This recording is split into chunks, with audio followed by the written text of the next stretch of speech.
السلام عليكم ورحمة الله وبركاته.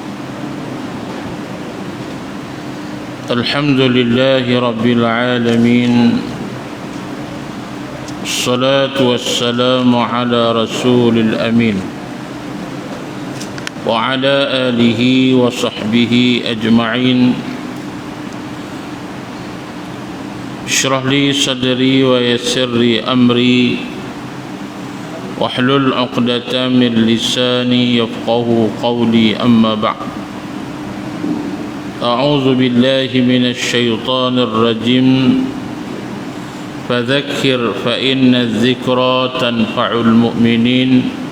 صدق الله العظيم. Surat 82. Kasihi Tuan Imam Fadil Ustaz Ilyas, para pegawai masjid Tengkuasa Korea, hadirin dan hadirat, muslimin dan muslimat sekalian. Alhamdulillah, pada malam ini kita dapat sama-sama berhimpun dan berkumpul untuk sama-sama kita membaca kitab Apakah Arti Saya Menganut Islam. InsyaAllah kita masuk muka surat 82, iaitu tajuk tanda-tanda ketewasan jiwa. Qala al-musannifu rahimahullahu ta'ala wa nafa'ana bi'ulumihi darain. Tanda-tanda ketewasan jiwa, maknanya pengarang ini menjelaskan bagaimana kita itu mampu dikalahkan, yakni diri kita yang terkandung di dalam jiwa manusia itu ialah hati mereka. Bagaimana hati manusia itu berjaya ditewaskan oleh musuh-musuh yang senantiasa mengintai peluang untuk mengalahkannya. Maka bila baca tajuk ini, kita akan dapat faham bagaimana strategi musuh itu untuk menggoda kita dan mengganggu hati dan jiwa kita. Pengarang ini berkata, apabila hati manusia telah mati atau menjadi keras, mana mati tak hidup, keras lawannya lembut. Mati pada maknanya ialah hati itu jauh daripada ingat kepada Allah. Maknanya orang yang hatinya jauh daripada zikrullah. Maka apabila cahaya hatinya telah padam dan tidak bersinar, maknanya hati kita itu nisbah kepada seumpama lampu. Lampu itu berfungsi menerangkan yang dikelilingnya dalam kegelapan. Mana bila hati itu padam, lampu itu padam, makna kelilingnya pun gelap. Begitulah juga hati kita. Bila hati itu tidak ada cahaya, maka dia tak mampu menyuluh kehidupan kita ke arah kebenaran. Maka apabila hati manusia telah pun padam dan tidak bersinar lagi, atau apabila ia telah tumpas, yakni kalah dalam pertarungannya, dalam perlawanannya.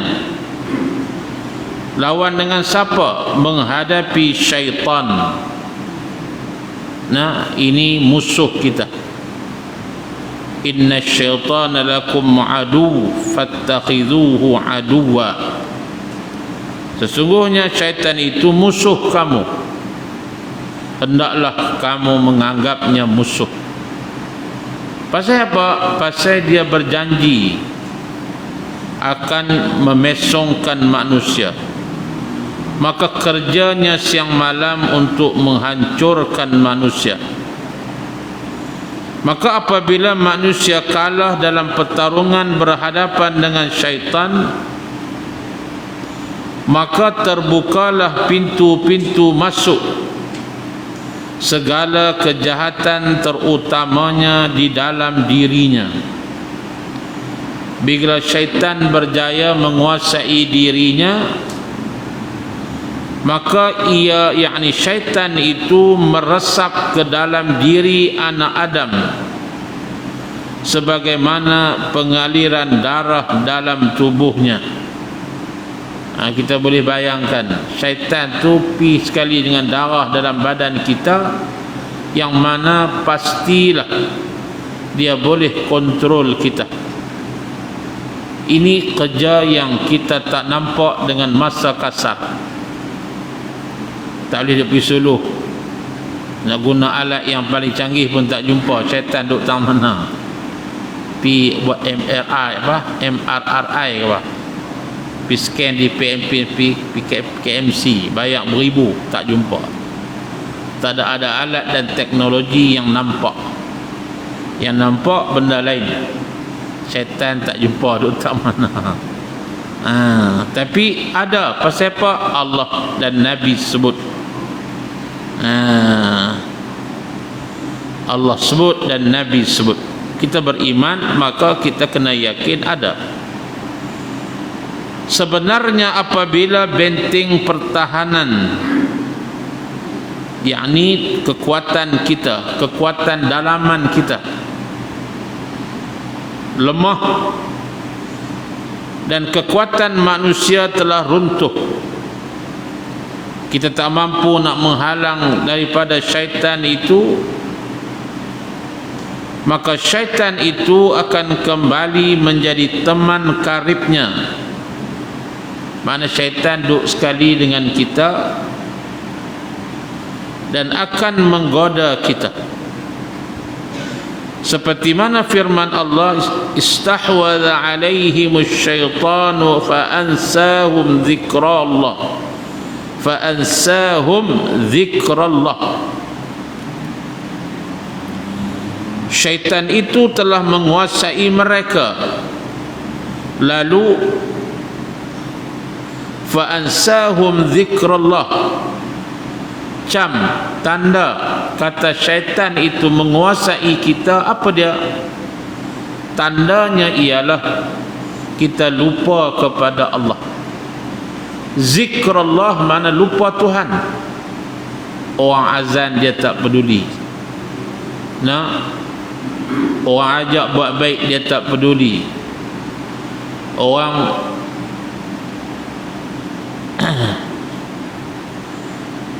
dia ghalid dan lalai dengan dunia. Maknanya dia lupa kepada Tuhan. Yang paling besar dia lupa solat. Inna salata li dzikri, semayang itu untuk ingat Allah, tapi dia tak solat. Orang ni dia panggil orang yang digoda, istahwadha alaihim. Mereka itu menjadi orang yang duduk bergelumang dengan syaitan. Pasal dia lupa Allah. Banyak berlaku dalam masyarakat kita. Tak ramai yang dapat menjaga perkara ini. Sebab itu bab semayang ni sangat penting untuk kita ambil berat, terutamanya semayang berjamaah. Kita baca Riyadhus Salihin, ada 2-3 hadis berkaitan dengan kelebihan semayang berjamaah. Yang saya tertarik ialah hadis daripada yang diriwayatkan sahabat yang sangat hebat. Mungkin kita pun pernah dengar, iaitu hadis daripada Abdullah ibnu Ummi Maktum. Dia seorang yang buta, dilahirkan buta. Lalu dia bertanya, ya Rasulullah, aku buta, tiada ada orang yang boleh bawa aku ke masjid, yang boleh pandu aku ke masjid. Aku nak pergi sendiri tak boleh. Tak. Jadi macam mana? Aku kena pergi juga kau sembahyang jemaah ni. Kok buta tak ada pergi lah. Maka Nabi tanya satu soalan saja. Nabi tanya, hal sami'tan nida? Duduk di rumah dengar tak azan? Duduk di rumah tu orang azan dengar tak? Naam ya Rasulullah, dengar ya Rasulullah. Maka bila dengar fa wajabta, maka wajiblah, hendaklah mai juga walaupun buta. Nabi tak jawab mai dengan apa, fikir ni lah, tak, tapi kena mai. Jadi kita hatta buta ni lebih lagi lebih lagi lah. Dengar azan tak? Dengar. Tambah lah ni mikrofon derah tak? Subuh lagi derah lah. Sunyi sepi, tak ada siapa ganggu, derah. Sejurang kampung dengar. Dengar tak? Tak dengar. Pasal apa? Lena terus. Patut dengar lah. Sebab tak lena tu dengar. Mana patutnya sampai dengar, tapi dia alasan tak dengar. Padahal dengar, dia yang tak dengar. Maka hendaklah mai. Maka dia pun ambil tali tanda panjang jalan, sepanjang jalan itu sebagai panduan mai masjid. Dia duk pis dia. Rajinnya dia semayang berjamaah itu, Nabi lantik dia jadi Bilal. Dan dalam sirah sebut Bilal ada dua lah, Bilal bin Rabah dan Abdullah Ummul Maktum Bilal. Yang istimewanya dia jadi Bilal waktu semayang apa? Agak-agak kalau kita semayang maghrib lah nak. Tapi dia jadi Bilal semayang subuh. Tiap-tiap kali subuh dia lah azan. Makna dia mai awal. Hak yang buta ni mai awal. No? Masya Allah, sampai mati istiqamah semayang berjamaah. Itu soalan pertama. Soalan kedua, dalam Riyadhus Salihin disebut, dia tanya lagi, ya Rasulullah, kadang-kadang di Madinah ini ada binatang yang berbisa, ada binatang berbisa yang melata. Mungkin kalau kitanya macam kala jengkingnya, ular dan sebagainya. Mana bahayalah. Boleh tak kalau tak main-mayang kerana ada benda tu? Maknanya benda yang menyebabkan kami mungkin kena patuk ke apa, kena berbisa. Soalan Nabi sama saja, hal sami'tan nida? Dengar tak azan? Maka na'am, dia kata dengar. Kalau dengar kena mai. Hak bisa tadi ejah tengok lah kau nak. Tak. Kan dia mai sedia, kan dia tunggu tentu tak balik-balik. Ejah lah. Kita ada akal, guna akal bagaimana nak selesai masalah tu. Nabi tak jawab soalan tu, tapi Nabi tanya, apakah kamu dengar azan? Bila dengar, kena datang. Yang menakutkan hadis yang ketiga, kata Abdullah ibn Mas'ud, diceritakan satu petang Nabi meminta kami untuk kumpulkan daun kayu-kayu yang kering. Sahabat pun heran, kok mana ni nak buat apa ni? Nah, dihimpunkan kayu-kayu kering. Lalu sahabat pun mengatakan tak apalah. Lalu kata Nabi, aku nak pergi cek tengok siapa di kalangan mereka yang tak keluar berjamaah. Aku nak bakar rumah mereka.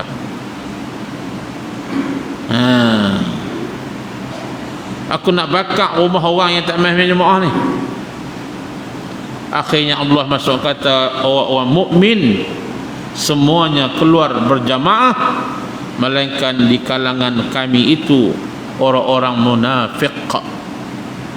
Tak, maknanya munafik, tapi yang pi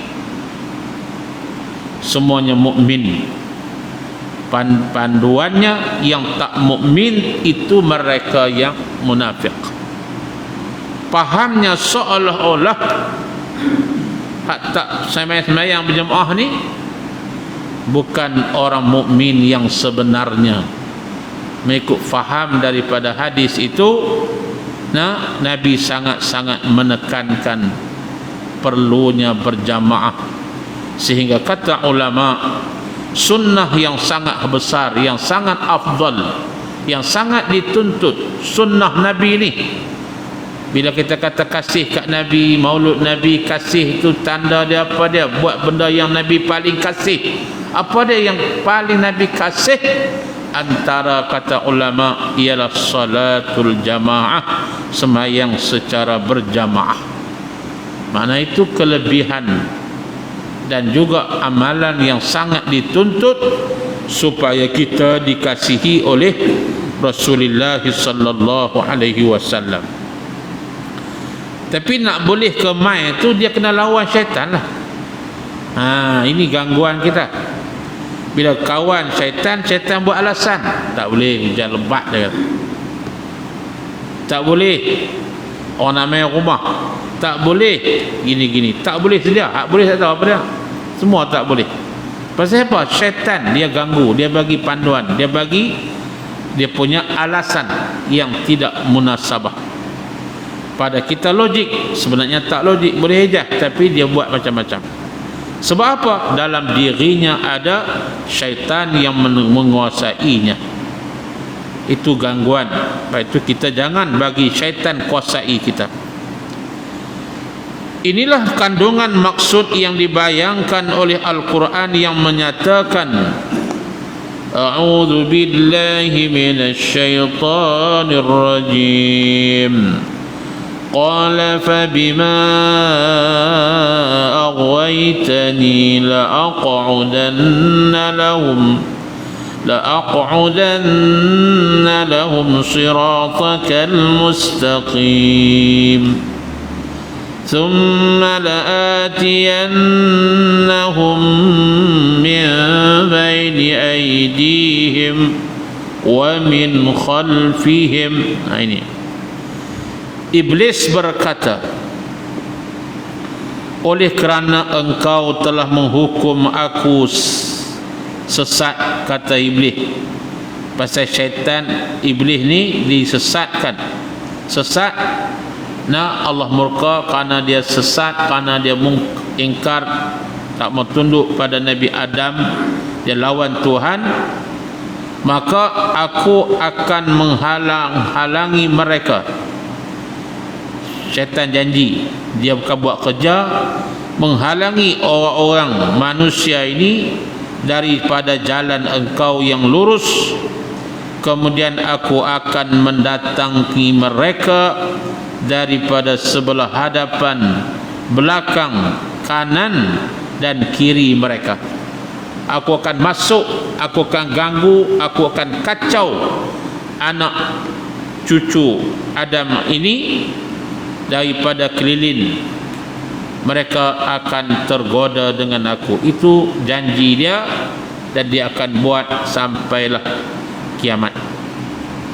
Janji la aqudanna lahum. La tu maknanya taukid. La pasti aku akan pasti, mana aku akan buat. Kok manapun pasti aku akan goda mereka. Aku takkan biar, walaupun satu saat, satu minit, aku akan goda, aku akan kacau, aku akan musnahkan mereka. Ini gangguan yang akan syaitan lakukan. Hak semayang, cara semayang. Hak tak semayang, cara tak semayang. Hak semayang pun dia kacau kita, macam-macam cara, dengan wah-wah lah, dengan apa semua.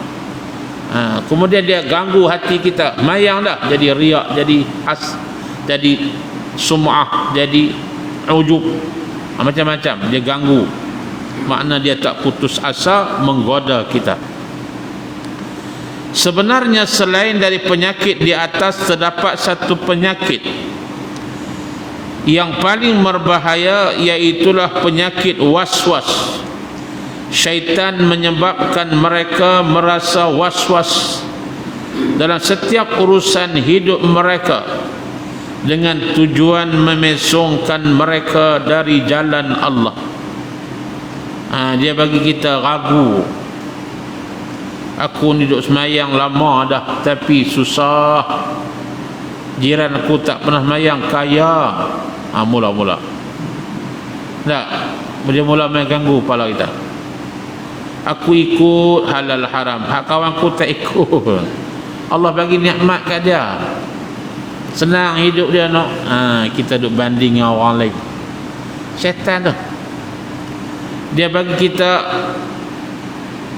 tak yakin dengan apa yang kita dah buat. Sebab tu kita ni apa pun kena ada ilmu. Bila ada ilmu, kita ada kefahaman dan keyakinan. Dalam hal ini Rasulullah sallallahu alaihi wasallam bersabda, hadis ni panjang, inna syaitana qa'ada li ibni adam bi tariqin faqa'ada lahu bi tariqil islam faqala atuslimu wa tarakta dinak wa dina abaik fa'asahu wa aslama thumma qa'ada lahu bi tariqil hijrah faqala atuhajir atada'u ardaka wa sama'aka fa'asahu wa hajar thumma qa'ada lahu bi tariqil jihad bi tariqil jihadi faqala atujahidu wa huwa talafun nafsi wal mal fatuqatilu fatuqtalu fatunkahu nisa'uka wa yuqsamu maluk fa'asahu wa jahad thumma qala ar-rasul faman fa'ala dhalika famata kana haqqan 'ala Allah an yudkhalahul jannata. Sesungguhnya syaitan itu menghasut. Itu kerja dia. Dia tak tibai pun kita syaitan ni. Dia hasut dia. Dia bisik dia. Tu pun kita ikut dia. Tak? Mana dia hasut. Kerja dia hasut. Hasut anak Adam dengan pelbagai cara. Lalu yang pertamanya ia menghasut melalui jalan agama Islam itu sendiri dengan berkata, apakah kamu menganut Islam dan meninggalkan agamamu dan agama nenek moyangmu? Hasut ni semenjak zaman berzaman. Zaman Nabi samalah. Masuk Islam, tinggal agama nenek moyangmu. Anak Adam yang dihasut oleh syaitan itu tak mau ikut, enggan mengikutnya dan tetap berpegang dengan Islam. Walaupun dihasut dengan gangguan syaitan, tetap masuk Islam dan tinggalkan agama nenek moyang mereka. Seperti Sa'ad bin Abi Waqqas. Mak dia sampai kata kalau masuk Islam mak tak makan. Dia panggil apa? Tahan diri dia daripada makan. Sampai lembek. Kok anak dia nak patah balik, anak dia tak patah balik. Anak dia kata, wahai ibu, kalau ibu ada 1000 nyawa pun, mati hidup balik 1000 kali, semata-mata untuk saya kembali kepada agama kita dulu, agama nenek moyang itu, tak akan patah balik. Pasal apa? Yakin dengan agama yang dibawa oleh Nabi Muhammad sallallahu alaihi wasallam. Ini keyakinan. Batu kita buat kerja apa kena yakin. Kita masuk perjuangan Islam kena yakin.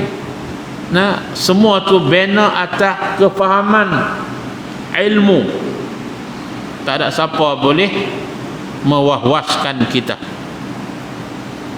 Saat ni hebat sampai dia berjaya memimpin tentera Islam mengalahkan Parsi dalam perang apa? Al-Qadisiyah di zaman Sayyidina Umar Al-Khattab. Dia ahli pemanah yang hebat. Panahannya tepat. Itu panglima Islam yang hebat. Kemudian ia menghasut pula di dalam orang yang berhijrah.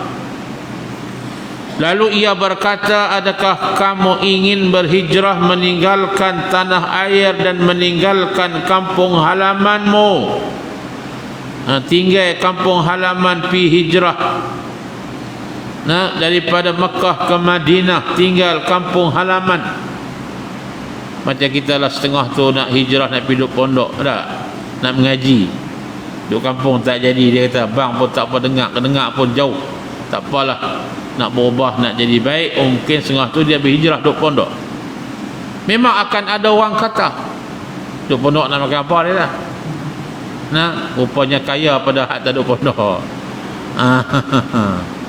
Senang pun, kambing tiap-tiap minggu dia patah. Malam Jumaat Tok Guru buat kenduri, ada orang buat kenduri kambing, duduk di rumah. Kambing jarang. Nikmat. Tapi orang nak meragukan tu banyaklah. Tak? Seolah-olah rugi. Tapi dia yakin apa yang dia buat betul. Sahabat berhijrah, tinggalkan kampung halaman.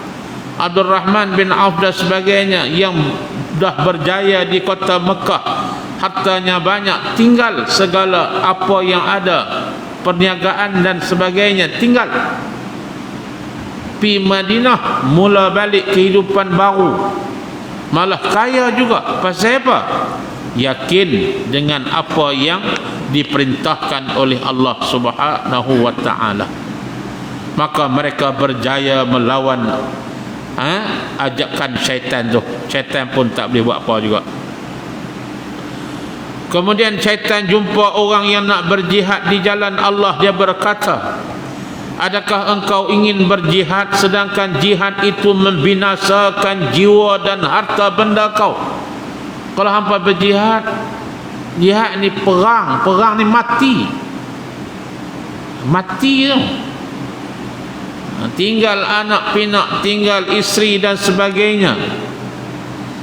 Kemudian dia sebut pula, apabila engkau berperang lalu engkau dibunuh, isteri engkau esok akan dikahwin orang. Setan tu dia tolong peringat. Nanti bini hang siapa nak jaga? Dia akan kahwin lain. Anak hang akan jadi anak yatim. Hang tak kesian kah? Ini benda-benda yang cuba digoda syaitan kepada orang yang nak berjihad. Gangguan-gangguan ini, dia main perasaan tu. Syaitan dia cuba menggoda. Kemudian harta yang engkau ada akan dibahagi-bahagikan. Lalu kata Nabi, anak Adam itu tetap mengingkari syaitan dan terus berjihad.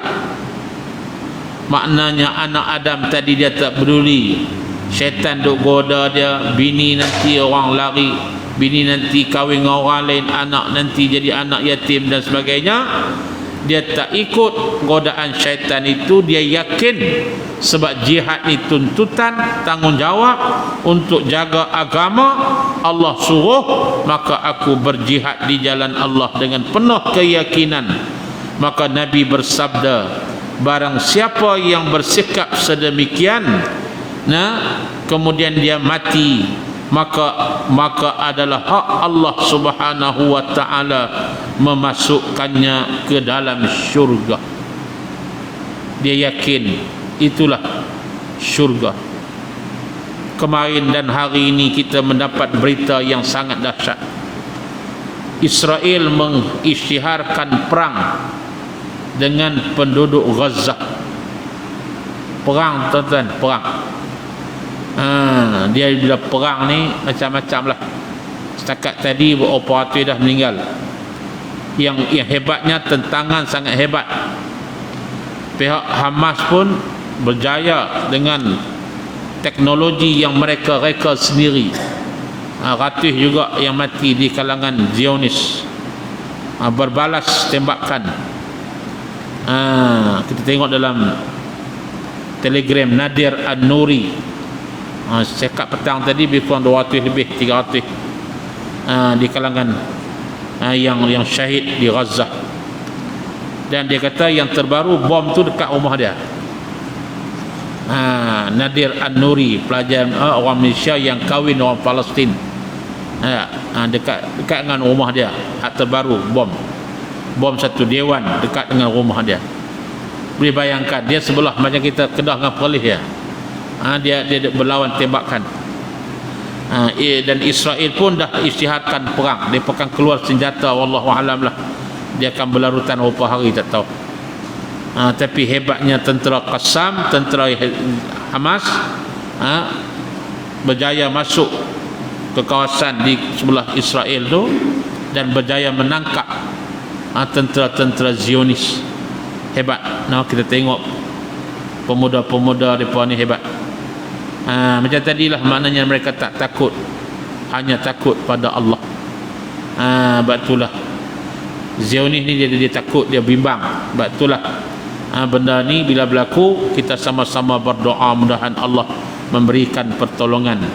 Sebab lama dah mereka duk jajah, mereka jadi penjajah kepada negara yang dimiliki oleh umat Islam. Mana bumi Palestin tu asalnya bumi kita, tapi dijajah. Baitul Maqdis yang sepatutnya menjadi tempat yang kita boleh pergi dan kiblat yang pertama, tempat suci yang ketiga milik umat Islam, tapi kita telah dijajah, tak boleh sampai hari ini. Sebab itulah bila berlaku penentangan hari ini dan semalam, Zionis pun jadi takut. Pasal apa? Dia tak sangka tentera-tentera ataupun Brigade Qassam ni hebat. Dia boleh buat senjata, ada pasukan payung terjun dan sebagainya, teknologi yang luar biasa. Mereka ambil barang mana wallahu alam, hebat, rekaan mereka hebat. Jadi kita doalah, insya-Allah kita diminta untuk sama-sama sembahyang hajat, doa mudahan Allah Ta'ala memberikan keselamatan dan pertolongan kepada umat Islam, saudara-saudara kita di sana, insya-Allah. Alangkah baiknya jika anda dapat menatap kisah antara syaitan dan seorang rahib Bani Israel dalam tafsir. Kamathali syaitani idh qala lil insani kfur falamma kafara qala inni bari'um minka inni akhafu Allah rabbal alamin. Yakni pujukan orang-orang munafik itu samalah dengan pujukan syaitan ketika dia berkata kepada manusia, kufurlah kamu. Maka tak kala manusia itu telah kufur, dia berkata, sesungguhnya aku berlepas diri dari kamu, kerana sesungguhnya aku takut pada Allah Tuhan semesta alam. Syaitan ni dia goda abid ini, ahli ibadat ini yang kuat ibadat, akhirnya sampai ke tahap minum arak. Orang baik ahli ibadat ni dia goda sampai minum arak. Daripada minum arak dia buat apa? Dia berzina. Daripada berzina dia bunuh orang tu satu-satu, jenayah tu.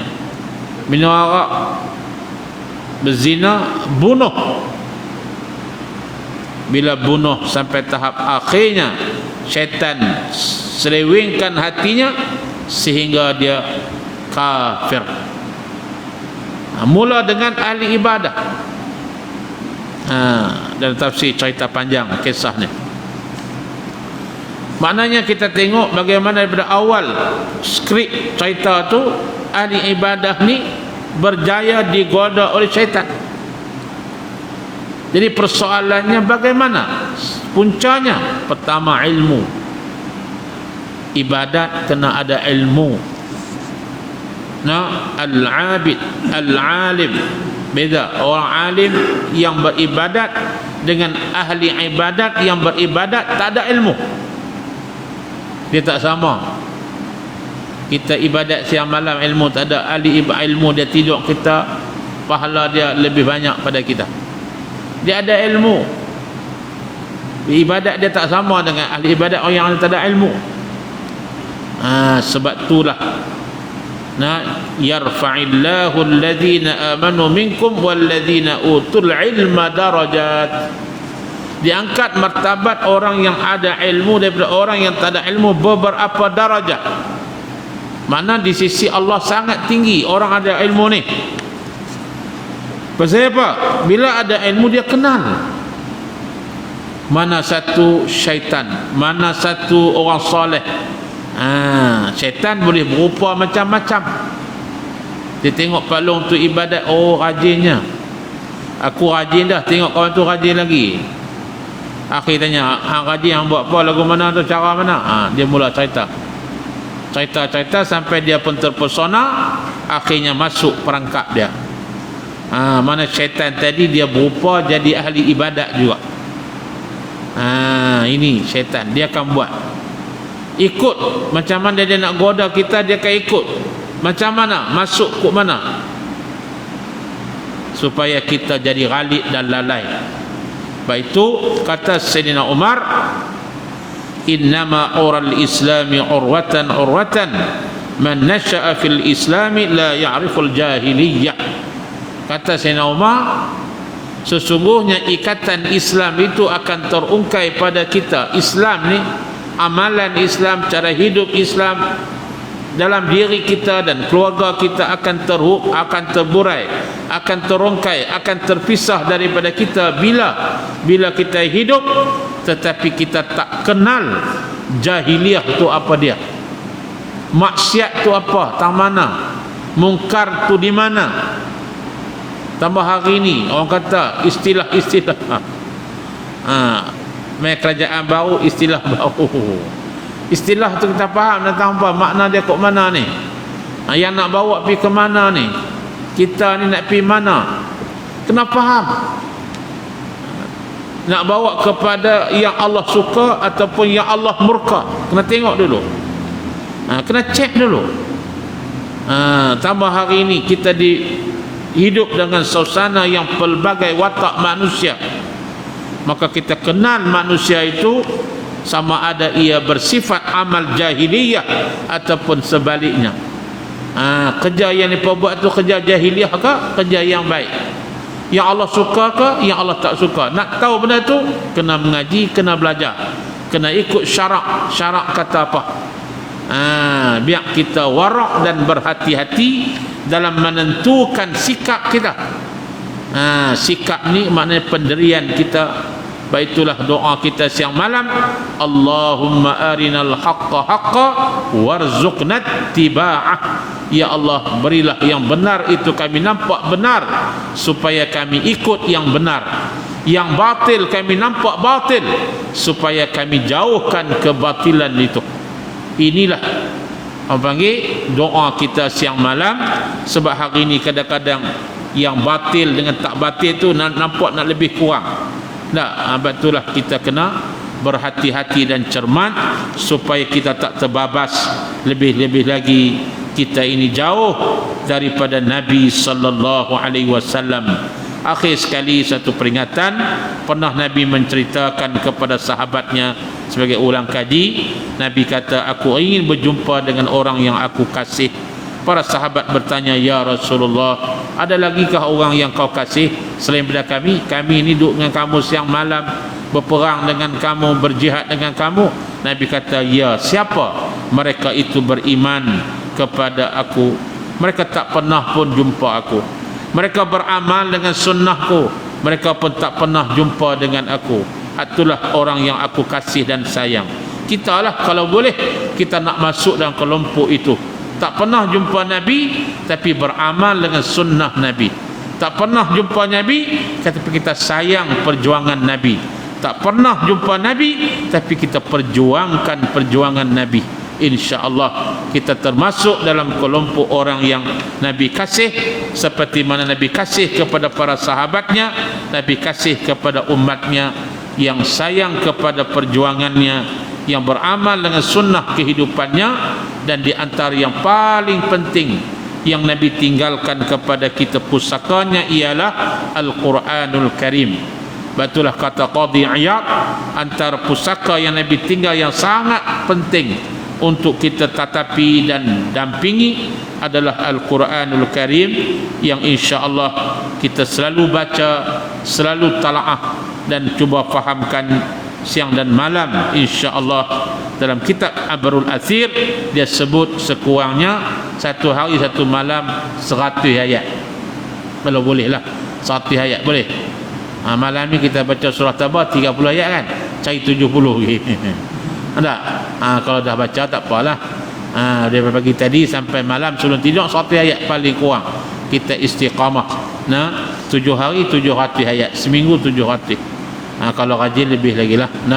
InsyaAllah mudah-mudahan Allah berkati kita masuk pada cara-cara menghalang godaan syaitan. La insyaAllah wallahu alam. Aqulu qawli hadha wa astaghfirullah. Assalamualaikum warahmatullahi wabarakatuh. Alhamdulillahi rabbil alamin, wassalatu wassalamu ala rasulil amin wa ala alihi wa sahbihi ajma'in. Allahumma taqabbal minna innaka antat tawwabur rahim, warzuqna wattaba'at an-nabiy sallallahu alaihi wasallam awwalan wa akhiran wa zahiran wa batinan wa qawlan wa fi'lan wa amalan salihan. Rabbana atina fid dunya hasanah wa fil akhirati hasanah wa qina adzaban nar. Wa sallallahu ala sayidina Muhammad walhamdulillahi rabbil alamin. Qabbalallahu minkum minna